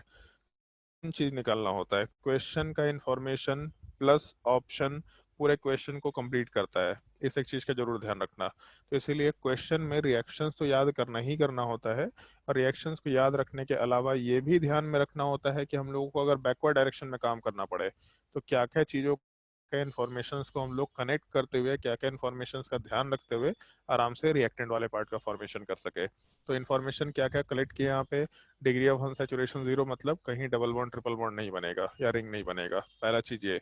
दूसरा, इन्फॉर्मेशन कितने एसिटाइलेशन हुए, तो 2 दिख रहा था, तो 2 का मतलब 2 H ग्रुप हो गया। तीसरा इन्फॉर्मेशन ये ध्यान रखना था कि एक कार्बन के ऊपर 2 H ग्रुप अनस्टेबल होता है, तो एक कार्बन के ऊपर 2 H ग्रुप बना भी नहीं सकते। तो उस केस में फिर स्ट्रक्चरल आइसोमरिज्म बनाते वक्त हम लोग ये 3 स्ट्रक्चर आराम से मेंशन कर सकते हैं। तो थोड़ा ध्यान रखना इस सवाल का, इस तरह के सवाल नॉर्मली आसानी से पूछे जा सकते हैं, पूछा जा भी चुका है, याद रखने लायक चीज है। ये सबसे पहला केस था जो हम लोग को ध्यान रखना था। अच्छा हाँ, एक और चीज छोटा था, जैसे एक इंफॉर्मेशन हम लोग पहले डिस्कस कर चुके हैं, बट इस इंफॉर्मेशन को हम वापस से रिपीट कर रहे हैं। अगर हम लोग रिएक्शन कैरी आउट किए तो रिएक्शन वाले पार्ट में ऑक्सीजन के ऊपर हाइड्रोजन था, और सामने वाले पार्ट में हम लोग असाइल हैलाइड लेके चल रहे थे। अब एक चीज सोच के देखना, और ये हम वापस से रिपीट कर रहे हैं, जब हम लोग पहले रिएक्शंस मेंशन किए थे तो एक पॉइंट बोला था, जिस कार्बन के ऊपर रिएक्शन होता है केवल उसका स्टीरियो केमिस्ट्री में चेंजेस होगा, और जिस कार्बन के ऊपर या जिन एटम्स पे रिएक्शन होता है उन एटम्स के स्टीरियो आइसोमरिज्म में वेरिएशन हो सकता है। तो जैसे अगर हम लोग रिएक्शन में यहाँ से X और यहाँ से H वाले पार्ट को हटाए थे, तो ऑक्सीजन का एक एटम हटा, मतलब रिएक्शन वाला पार्ट ऑक्सीजन के ऊपर हुआ, पहला चीज। दूसरा, कार्बन वाले पार्ट से एक ग्रुप हटा, इसका मतलब रिएक्शन कार्बन वाले पार्ट पे हुआ। अपना प्रोडक्ट वाले केस में R के साथ ऑक्सीजन, इसके साथ C double bond O R ऐसा स्ट्रक्चर बन रहा है। तो इस केस में ऑक्सीजन वाले पार्ट के ऊपर 2 लोन पेयर है, इसका मतलब कोई कायरल सेंटर है ही नहीं। तो कायरल सेंटर अगर नहीं है तो कोई मतलब नहीं होगा कॉन्फ़िगरेशन ये डिफाइन करने का। और दूसरा, C double bond O sp2 carbon है, तो अगर sp2 कार्बन है तो यहाँ भी कायरल सेंटर नहीं है, कॉन्फ़िगरेशन डिफाइन नहीं कर सकते हम लोग। तो मान के चलो कि अगर इस रिएक्टेंट वाले पार्ट में एक कायरल सेंटर होता, मान के चलते हैं, और इसका कॉन्फ़िगरेशन S होता, ताकि RS कंफ्यूजन ना क्रिएट करे, अगर इसका कॉन्फ़िगरेशन S होता तो अपने प्रोडक्ट में उस पार्टिकुलर कायरल सेंटर पे कोई रिएक्शन नहीं हुआ है। तो अगर उस पर रिएक्शन नहीं हुआ है इसका मतलब उस पार्टिकुलर कार्बन के कॉन्फ़िगरेशन में थोड़ा भी वेरिएशन नहीं आएगा। जो कॉन्फ़िगरेशन रिएक्टेंट में था एग्जैक्टली सेम कॉन्फ़िगरेशन अपने प्रोडक्ट में निकल के आएगा। जिस एटम पे रिएक्शन होता है एग्जैक्टली उस एटम के ऊपर कॉन्फ़िगरेशन चेंज हो सकता है, दूसरे एटम्स के ऊपर कॉन्फ़िगरेशन चेंज नहीं होता है। इस पॉइंट को भी 7 या 8 बार रिपीट करेंगे अभी से लेके लास्ट रिएक्शन मैकेनिज्म तक, थोड़ा ध्यान रखना। तो अपने इस रिएक्शन वाले पार्ट में अगर रिएक्शन होता भी है तो अपने कार्बन चेन, मतलब जिस कार्बन पे OH ग्रुप अटैच्ड है, अगर वहाँ एक कायरल सेंटर होता और वहाँ एक कन्फिग्रेशन भी होता तो उसके कन्फिग्रेशन में कोई चेंजेस नहीं होने वाले ड्यूरिंग एसिटाइलेशन।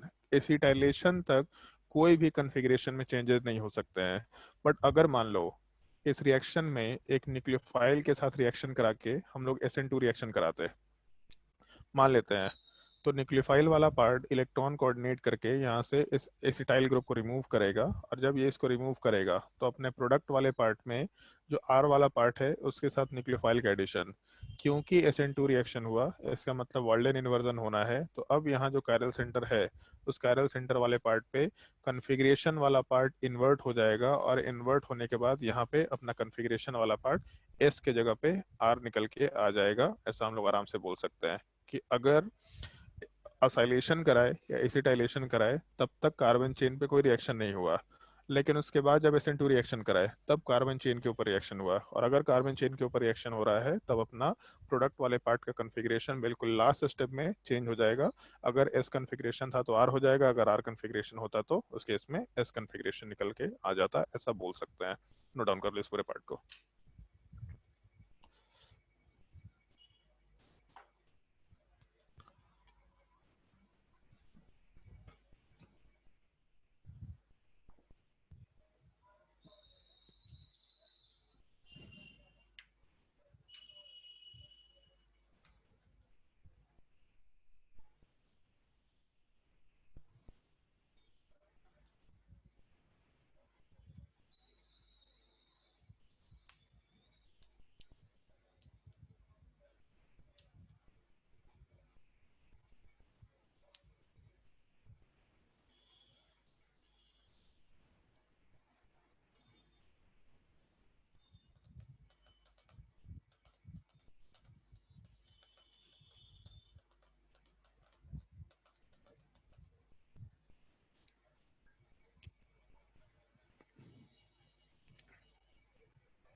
और अगर इस चीज़ को नोट कर लिया तो इसके बाद फिर हम लोग टोसाइल क्लोराइड वाले पार्ट के साथ रिएक्शन को डिस्कस करेंगे।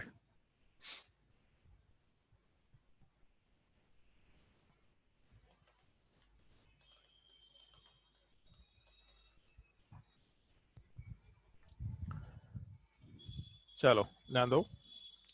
इसके बाद सेकंड वाला पार्ट जो अपने को डिस्कस करना है, सेकंड तरीका, रिएक्शन विद या conversion to tosylate group.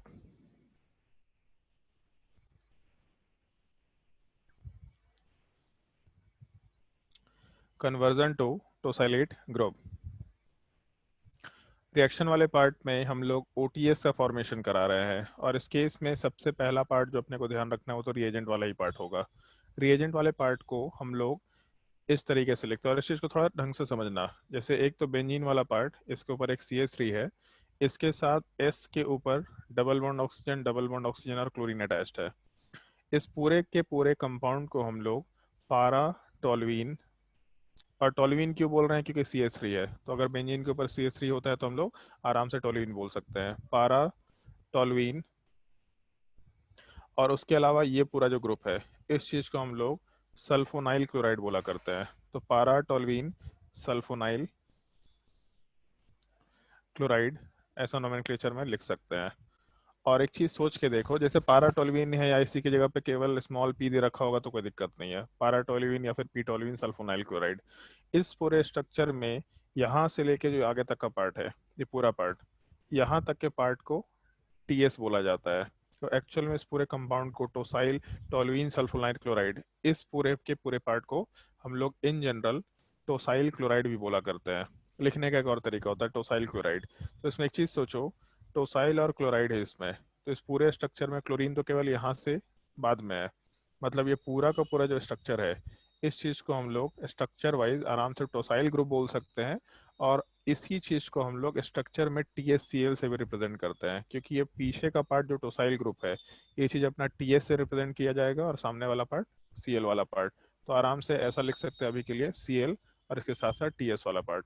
But in general हम लोग टोसाइल क्लोराइड जब भी ये वर्ड यूज़ करेंगे तो TS में कैपिटल T स्मॉल s, और इसके अलावा क्लोरीन वाले पार्ट में जैसे लिखने का तरीका होता है उसी चीज़ को मेंशन करेंगे। तो पारा टोल्यूइन सल्फोनाइल क्लोराइड बोलो, या स्ट्रक्चर ध्यान रखना, बेंजीन के ऊपर CH3 मतलब टोल्यूइन, और S के साथ 2 डबल बॉन्ड ऑक्सीजन एक क्लोरीन, तो सल्फोनाइल क्लोराइड। और इसी चीज़ में इस पूरे लास्ट वाले स्ट्रक्चर को हम लोग यहाँ से लेके यहाँ तक टोल्यूइन सल्फोनाइल को हम लोग टोसाइल बोल दिया करते हैं, और उसका क्लोराइड वाला पार्ट वैसे का वैसे ही रहता है। तो ये जो सल्फर से लेके क्लोरीन को छोड़ करके सल्फर ऑक्सीजन वाले पार्ट से लेके CH3 का पार्ट, इस चीज को हम लोग टोसाइल ग्रुप बोलेंगे, और इसको हम लोग छोटे से स्ट्रक्चर में TS से भी आराम से रिप्रेजेंट कर सकते हैं। नोट कर लिए स्ट्रक्चर। और रिएक्शन बड़ा सिंपल सा है, अभी जैसे असाइलेशन में क्लोरीन को हटाए थे, यहाँ भी क्लोरीन को हटाएंगे, सामने का H यहाँ का Cl, प्रोडक्ट आराम से बन जाएगा। तो इसमें मैकेनिज्म सेम टाइप का है, तो इसमें हम कुछ नया मेंशन नहीं कर रहे मैकेनिज्म वाले पार्ट को, हम सीधा प्रोडक्ट कैसे बनेगा अल्कोहल के रिएक्शन पे इस चीज की बात कर रहा है। नोट करो इस चीज को, और नोट करने के बाद रिएक्शन वाले पार्ट पे आते हैं।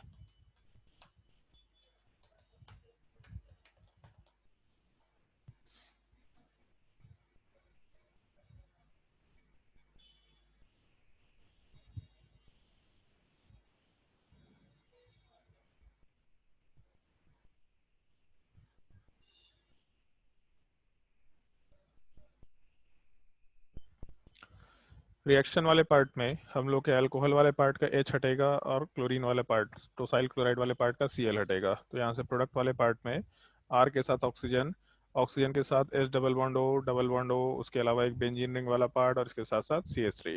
तो जैसे एक चीज़ यहाँ देख के डिसाइड कर सकते हैं आराम से कि इस स्ट्रक्चर वाले पार्ट में पहले जब अपने ऑक्सीजन का negative charge C double bond O के साथ रेजोनेंस में गया था तो अच्छा लिविंग ग्रुप बन गया था। यहाँ तो 2 डबल बॉन्ड ऑक्सीजन के साथ रेजोनेंस हो सकता है, ऊपर भी रेजोनेंस है नीचे भी रेजोनेंस है, इसका मतलब नेगेटिव चार्ज और भी ज़्यादा स्टेबल होगा, मतलब काफ़ी अच्छा लिविंग ग्रुप बन सकता है। और हम लोग को ज़्यादा सिंपल तरीके से लिखना है तो ऐसा भी लिख सकते हैं, यहाँ पे हम लोग टोसाइल क्लोराइड के साथ रिएक्शन करा रहे हैं TSCl, तो रिएक्टेंट वाले पार्ट में ये H हटेगा, ये Cl वाला पार्ट हटेगा, और आराम से प्रोडक्ट वाले पार्ट में R के साथ OTS का फॉर्मेशन हो जाता है। ये जो पूरा यूनिट है ये पार्ट, इसको हम लोग क्योंकि TS बोलते हैं तो इसलिए R के साथ अपना ऑक्सीजन, तो R के साथ O के साथ टोसाइल ग्रुप OTS बोला जा सकता है। बट लिविंग ग्रुप पूरा ये हम लोग का OTS वाला पार्ट है, पूरा का पूरा ये OTS वाला पार्ट लिविंग ग्रुप है, मतलब ऑक्सीजन के ऊपर -चार्ज से लेके सल्फर डबल बॉन्ड ऑक्सीजन और बेंजीन रिंग के ऊपर पारा पोजीशन पे CH3, ये पूरा का पूरा लिविंग ग्रुप वाला पार्ट अपना एग्जिस्ट कर रहा है। नोट कर लो स्ट्रक्चर, रिएक्शन नोट कर लो, पूरा का पूरा स्ट्रक्चर नोट कर लो। और यहाँ पे भी सेम पॉइंट है, एग्जैक्टली सेम पॉइंट, कि हम लोग का रिएक्शन कार्बन पे नहीं हो रहा, हम लोग का रिएक्शन वाला पार्ट उस ऑक्सीजन पे हो रहा है अल्कोहल के, और सल्फर पे हो रहा। तो सल्फर पे अगर रिएक्शन हो रहा तो वहाँ पे हम लोग को दोनों ऑक्सीजन सेम दिख रहा, मतलब कोई कैरल सेंटर नहीं है।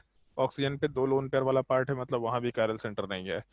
जब तक कार्बन पे रिएक्शन नहीं होगा तब तक हम लोग प्रोडक्ट में कॉन्फ़िगरेशन का चेंज नहीं करेंगे इस पार्टिकुलर रिएक्शन के टाइम पे। उसके आगे SN2 रिएक्शन हो गया तो दिक्कत नहीं है।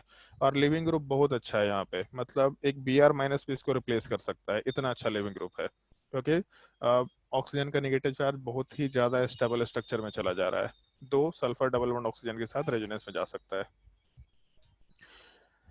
तो ये 2 मेथड थे जिनको हम लोग यूज़ करते हैं अल्कोहल वाले पार्ट को एक अच्छे लिविंग ग्रुप में कन्वर्ट करने के लिए। ये दोनों मेथड्स का थोड़ा ध्यान रखना।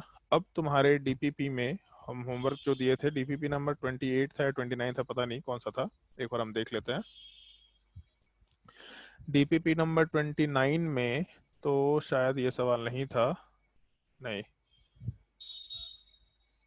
डीपीपी 29 छोड़ दो, डीपीपी 30 कहाँ है, डीपीपी नंबर 30, हाँ, डीपीपी नंबर 30 वाले पार्ट को ट्राई करके देख लेना। यहाँ पे जो TSCl है इस चीज को आप ट्राई करके देख सकते हैं, तो अपने कॉपी में नोट कर लो डीपीपी 30 वाले पार्ट का क्वेश्चन नंबर 1, ये आप ट्राई कर सकते हैं। और इसमें NaCN KCN वाला पार्ट भी आ गया तो उस चीज को आप फॉलो कर सकते हैं आराम से।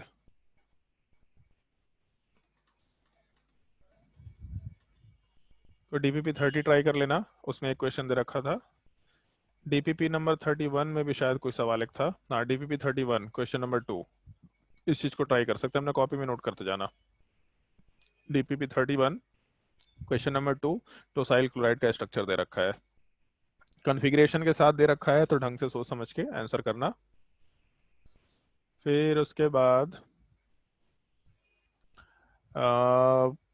वर्कशीट में तो कोई होमवर्क नहीं होगा, बुकलेट वाले पार्ट पे आते हैं। बुकलेट में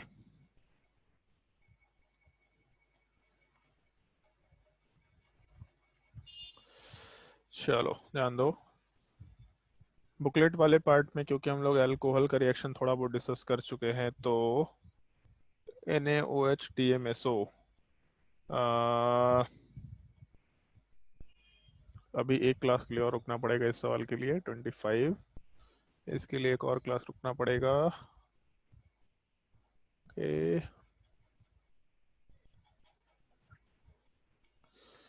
E2 एलिमिनेशन एसिडिक हाइड्रोजन तो ठीक है।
अरे यार, इसमें अभी भी ये सवाल नहीं कर सकते 32।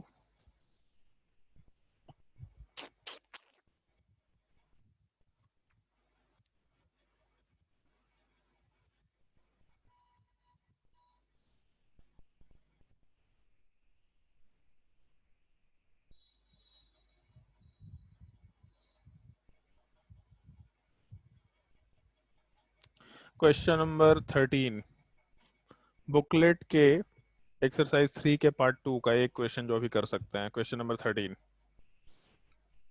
बाकी और क्वेश्चन हमको लगता है कि अभी तो नहीं कर सकते, एक क्लास नेक्स्ट क्लास के बाद फिर और भी क्वेश्चंस आराम से कर सकेंगे। तो ठीक है, आज के लिए हम इतना ही क्वेश्चन होमवर्क देते हैं, इतने ही क्वेश्चन ट्राई करके देखना। पॉल आप उससे होमवर्क दे सकते हैं, एक मिनट रुक जाओ।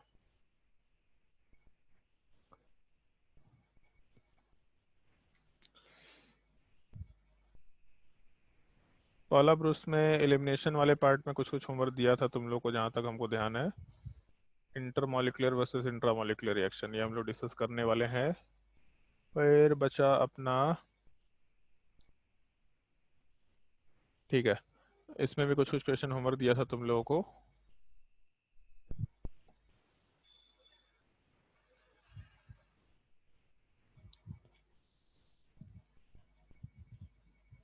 अभी तो नहीं कर सकते, इसके नीचे वाले पार्ट में इंट्रामॉलिक्यूलर रिएक्शन ये भी नहीं कर सकते।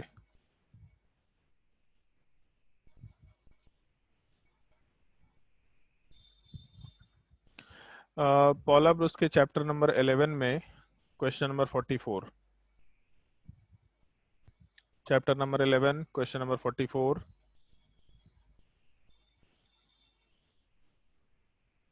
क्वेश्चन नंबर 46, एक second ethanol 1 bromo 2 bromo butane, हाँ ठीक है, क्वेश्चन नंबर 46,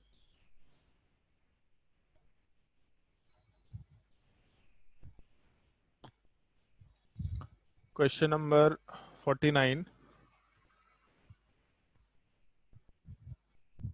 50,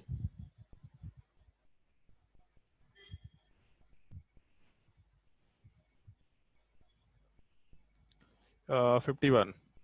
E2 एलिमिनेशन में जहाँ तक हमको दिख रहा है कि कंपाउंड का फिशर प्रोजेक्शन बना के काम करना, फिशर प्रोजेक्शन वाले पार्ट में E2 एलिमिनेशन बोला है, और फिशर प्रोजेक्शन में ये कॉन्फ़िगरेशन सेट करना, उसके हिसाब से क्या प्रोडक्ट बनेगा, उसमें सिस बनेगा, ट्रांस बनेगा, ये चीज़ बनाने बोल रहा है। फिर उसके बाद इपॉक्साइड ऑर्गेनोमेटेलिक कंपाउंड, चलो ठीक है, इससे क्वेश्चन हम लोग नेक्स्ट क्लास में डिस्कस करेंगे। अगर किसी को कोई डाउट है आज के लेक्चर में तो आराम से पूछ सकता है, और अगर डाउट नहीं है तो फिर नेक्स्ट क्लास में डिस्कशन शुरू करते हैं। चलो आज के लिए इतना ही, नेक्स्ट क्लास में मिलता है।